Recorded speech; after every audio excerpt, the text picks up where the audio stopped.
Ay, dito na po. Lalakad na rin tayo. Tayo sa tindahan, bibili ng pagkain. Grabe, ang snow ngayon. Ang kapal. Ayan. Ayan, ayan. Nakikita niyo po ba yung mga kahoy na yan na wala ng dahon?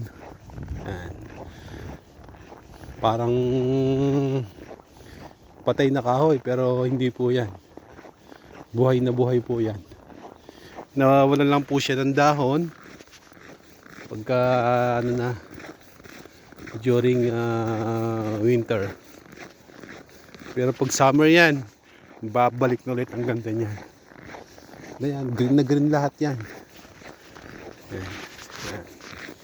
Ayan. Ang daming tao yan. Green na green lahat yan.